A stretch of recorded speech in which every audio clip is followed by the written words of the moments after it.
May 7, 1939. I thank you, beloved children of the light, for your loving gratitude, but notice, your gratitude to life. We appreciate your love, but we want your gratitude to life, beloved ones, and will you remember that, kindly, in the future? First of all, the place of gratitude is to life, then whatever you give to us and the messengers is most graciously accepted, of course. But until you hold yourselves steadfast to the light which beats your hearts, will you find yourselves fluctuating between good and the opposite. The earth is being freed from humanly qualified energy, which is the destructive force. After all, remember, the forces of conflagration and destruction in Europe and the Orient today are of mankind's own creation. Whether they be discarnate or whether they be in human form, still it is human, discordantly qualified energy, which drives its mighty focus at the forces around individuals who have gained influence over their fellowmen, to draw that power of destructive force until it explodes, or they do. Did you notice that? Many things in this world are near the exploding point. 264. I always have a great sense of humor in all things, even serious. I refuse to acknowledge that human creation can produce anything to frighten anyone. I have known only victory for thousands of centuries, and I bring that accumulated power to you, the children of light in America, and I want you to feel that is no idle thing. I want you to feel that is the sustaining power which will give you the power to gain your victory in your call to the I Am presence of life. The human of itself does not have sufficient energy, does not have sufficient power, because people have wasted it, but we who know the law of your requirements, are ready to come to the assistance of mankind and supply the power. The quality of light and energy which does give them the strength and courage to go on in their call to the presence of life and win the victory. So I say to you, the power of light is your freedom, and only when you know its source can you draw it forth. I wish that this explanation of the messengers tonight could have enveloped the earth. My dear people, your I Am presence is the foundation of the universe, because really all came forth from the light. The great powers of the universe said, "Let there be light," and out of that light came a universe, not just your little planet here, but all those belonging to this system of worlds. There is really one who has been the guardian and who is the secret planet of this system. Beloved ones, the scientific world has not found it yet, but for you of Earth, because of 3 dispensations which we have obtained from the central source governing this system of worlds, the intelligence and power of that planet will begin to act. The power of that secret planet will begin to take action upon your Earth, by great and mighty intelligences who are the governors of that planet. 2 or 3 times the scientific world have thought that they have touched this great secret planet. I say secret, because it has not been known to the outer world. We have known it for a long time and have watched its approach, for the day when its assistance would strike the earth. So, today in the vast change which is taking place, most of it you do not yet know, you will ere long begin to see the outpicturing, and after the fiat of the Goddess of Justice this afternoon, you will see many changes. I ask you to watch. Therefore, tonight in bringing forth this knowledge, these various qualities to establish, to sustain, and to carry you forward until such time as you do hold your dominion by your own dynamic application, remember you can be carried only so long. When you have gained the understanding, when you have gained the application, then sometime you must be made to stand upon your own feet, and in your call to the I Am presence, draw it forth. Remember, your precious messengers who are before you, when Saint Germain sent them forth, were like 2 little children and were given very great protection, but as their strength, momentum, and energy were gained, they became their own protectors by their own dynamic power of application and the call to the I Am presence of life. Someday every student, not necessarily before your ascension, but sometime, somewhere, every one must gain that dominion. If your stream of life, which is the guarding wisdom of you, should choose to set you free before that time, that would be wholly within the wisdom of your life stream, your I Am presence. I am not authority over that, neither is anyone else. Your presence is the authority of your world, through your higher mental body. In this great achievement in this class, I venture to mention just a few things. Please keep your seats and do not applaud, for we want to keep the energy of the room perfectly quiet, so you may have the greatest service possible. 1 million more people's attention has been called to this great light through the class broadcasts, through the transcriptions. I want to tell you one thing, which I am sure will be highly inspiring to everyone. At a certain place, an individual came to the class of the messengers and was tremendously uplifted. Returning home, that one stood the I am study groups on their feet and 3 nights decreed for supply for a contract of a year's transcriptions. After the third night of their decrees, a gentleman came to this leader and said, I have a friend who has been listening to these broadcasts of Mrs. Ballard's. He wishes to hear 2 more a week, and here is $1,000 to start it. That is what will sweep this America. Beloved ones, the people are listening and are hearing this great truth. You will find, if you will stand your groups on their feet, if you wish to expand the transcription work or whatever else you wish to do, and give your decrees for it, the powers of the presence will provide. Know this and be certain. Do you think, when you realize all the money that is wasted upon your earth, your call to life will not set into action the power and authority of life to render this service as the Savior of mankind? Do you not see, my dear ones, you who are looking to the light are drawing forth the power of the light, and it is 1,000,000 times greater than all human creation put together? Then do you think anyone, when the I am presence of the individual says, place your money here, has any authority to withhold it? Everyone in America will one day want to bless his or her fellow man by expanding this light, and do not forget it, my dear people. Do not be impatient, beloved I am students of the light. You are gaining a momentum and power, and one day you will be so greatly surprised when you see begin to move into action the answers to your calls, with a speed and power which would today seem incredible to you. I say to you, friends who might be here for the first time, people of New York and elsewhere, do you understand what the I am student body of America is rendering in its service to you and to your fellow man, in issuing these almighty I am decrees for the freedom, supply, blessing, divine order, and divine justice for your fellow man? This is the mightiest thing that was ever uttered on this earth. Remember, it is gaining a power of momentum in the mental and feeling world of mankind which is becoming a tremendous action, and thousands of people who are hearing this, know instantly it is true, know instantly it is their freedom by the light within their own hearts. If you will only let that light speak to you, beloved ones, then will you see how magnificent and how very wise it is. Intellectual wisdom is of short duration, but the wisdom of life is eternal. The wisdom of life is the savior of mankind, and every man has got to be his own savior, by calling to the I am presence of life and undoing all the mistakes he has made. To have them dissolved and consumed is the only way he can be saved from his own creation. You have heard the old statement so long used, oh, save my soul, which is your emotional body, your feeling world which has created all the discord that has ever beset you as an individual, and the word soul is not synonymous with God, as many have so interpreted it. Soul is the discordant creation of man. God is the I am, your mighty presence of life. How do you suppose, ladies and gentlemen, that in Egypt and those ancient places, such distortion came about in the gods which were created? Because some of their priests had once seen this I am presence of life, God individualized, then, because of their lack of obedience, had lost the vision of it. They returned into their own human creation, and when they were no longer able to find that I am presence, or see it, they turned and created their own gods to deceive mankind, which they did. That was the downfall of Egypt and everyone else who attempts it.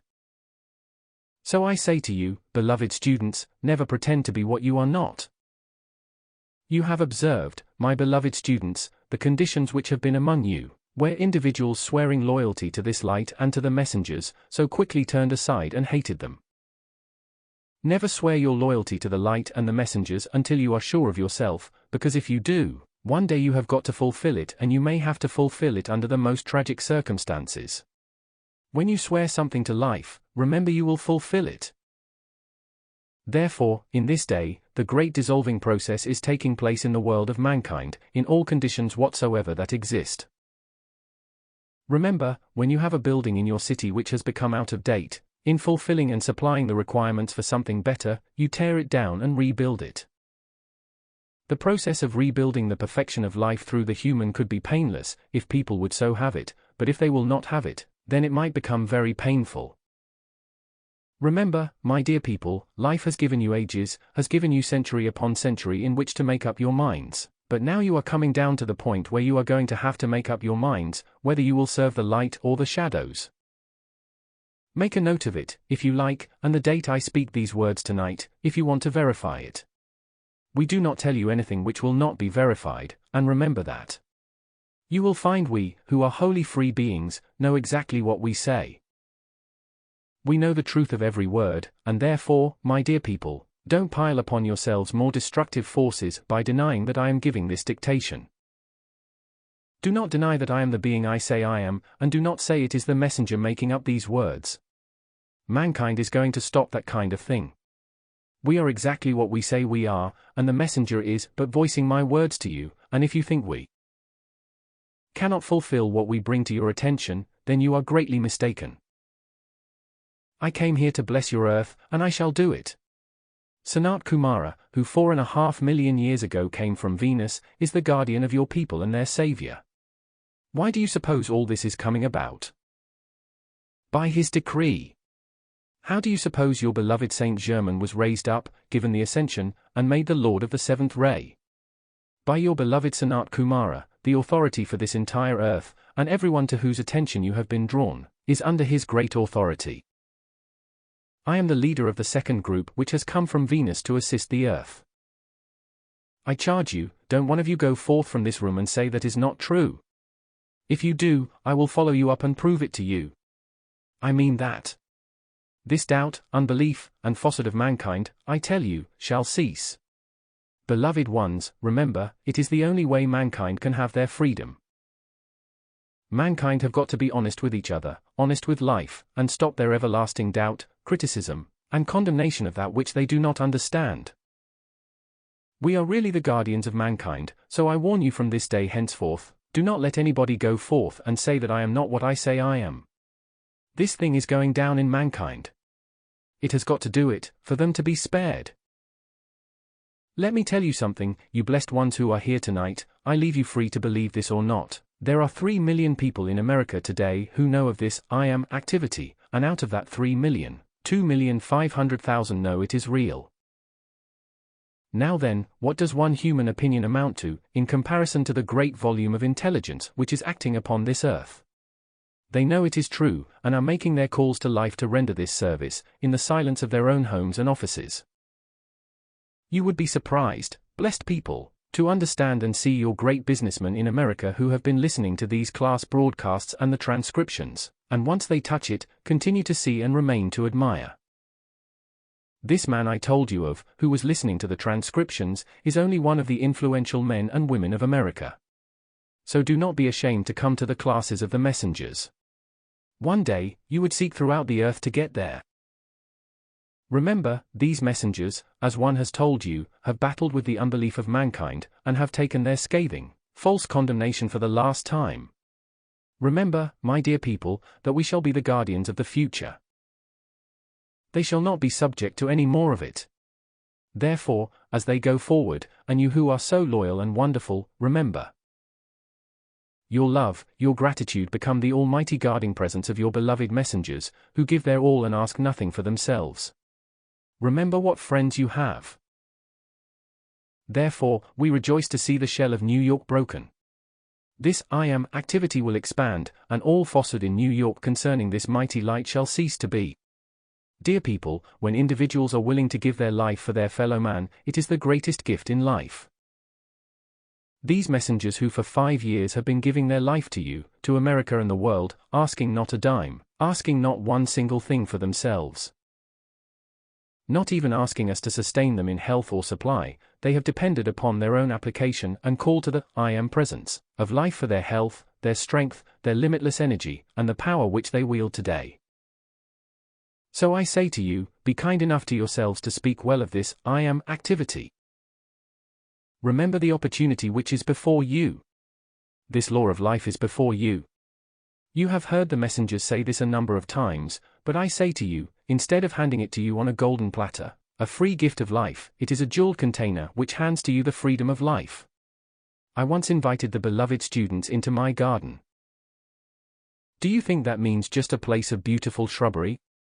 Oh no, that means a place of the jewels of perfection in the attainment of life, which you may observe while your bodies sleep. So you may come to me and see for yourselves, and if you so decree it, retain the memory on your return. Then tell me on your return whether I am real or not. I offer you the opportunity. The world is returning, beloved ones, to the glory of God, and in that glory has found its scepter, the words, I am. No wonder individuals now and then sought the world over for the explanation of those two words, but when they did attain that explanation, they were no longer of the world, and mankind soon saw them no more. Notice, your beloved messengers came to know the power of those words and chose to remain here and assist you. Do you not think it is time for them to no longer battle with mankind to carry to them the truth? Do you not think it is time that is finished? I think so, and if you will observe, you will see with me that is quite right. There are a lot of things I would like to say to you tonight, but because of the service being rendered, I cannot cause you to be too hilarious. The messenger felt that happiness when I stood here, for I do want you to be so happy. In the happiness of life is the great power and victory. When you are tense and frightfully disturbed, how could life release its freeing power to you? So in happiness, in the great joy, ecstasy, and enthusiasm of your acceptance of life, there comes the great outpouring. Then do your body and mind and world of action become saturated with the perfection of life, and for a time you wonder that everything seems so lovely, that everything seems so peaceful. Then, when you do not understand how to hold that radiance, all of a sudden you find yourself back in the radiation of the outer world, and you wonder what on earth has happened. That is just it. You who are here, and even, I say, to you who are here for the first time, if you decree it, if you so determine it, you could hold this radiation which is here for all time. You cannot do it if you doubt. If you question my reality, you cannot have my substance, because I won't let you have it. You know it is mine. You gentlemen out here in the world get a bunch of money in your hands and you say, this is mine and you cannot have any. I will use this as I want to, and you do, but what it brings back to you sometimes. May I offer a beautiful suggestion, ladies and gentlemen? In all the money which you use in the future, would you ask the wisdom of your life to direct its use? That would be very, very great wisdom, ladies and gentlemen. Do you think you would like to do that? Oh yes, some of you would, but I question whether all of you would quite depend upon the wisdom of your life stream to direct that activity. It might choose to do something you would not want to do. Then what would happen? Now that has been the condition of the past, but after tonight, you will have to do what the wisdom of your life wants you to do, I assure you. Do you think that is coercion? Oh no, but it is just making you acquainted with your life, giving your life the authority. Isn't that quite right? Isn't that divine order and divine justice to give your life the authority in and through and over those bodies? I will guarantee you this about those bodies, everyone here, there are a lot of things they have done in the past, which they won't want to do in the future. Watch it and see if I am truthful. You know, sometimes we just must help mankind, whether they want it or not. We just must do it. Then after a while, when you discover it, you will be quite grateful for it. My dear ones, I say this to the whole student body, oh, did you really know what the outpouring of kindliness, divine love, and blessing upon your fellow man would do, the doors it would open to you, you would never cease, waking or sleeping. Because you would charge your higher mental bodies to keep it up while you sleep. It is one of the loveliest things in the world, because that will keep you harmonized, when otherwise your attention would be on something else. So many letters have reached the messengers asking, how are we to keep our attention where it belongs? It is easy enough. Shall I tell you the very simple secret of it? Every time your attention starts to wander off onto something undesirable, begin to pour out divine love and blessing to everything. And you will see how quickly it stops its action, how quick your attention returns where it belongs, because that is the power of your I am presence. It is a very, pardon me if I use the term, but it is a very cunning way of fooling your human self. It cannot talk back to you. Remember, for a little time yet, there are still two of you, not for a great while, but yet a little while there are still two of you, the outer and the inner man who wants your perfection up here, but the outer man says, oh, I scream for the things of the outer world. Sackcloth and ashes. That is what the things of the outer world are without wisdom directing, but when wisdom does direct the things of the outer world, they will bring happiness and blessings to you and your fellow man. I thank you.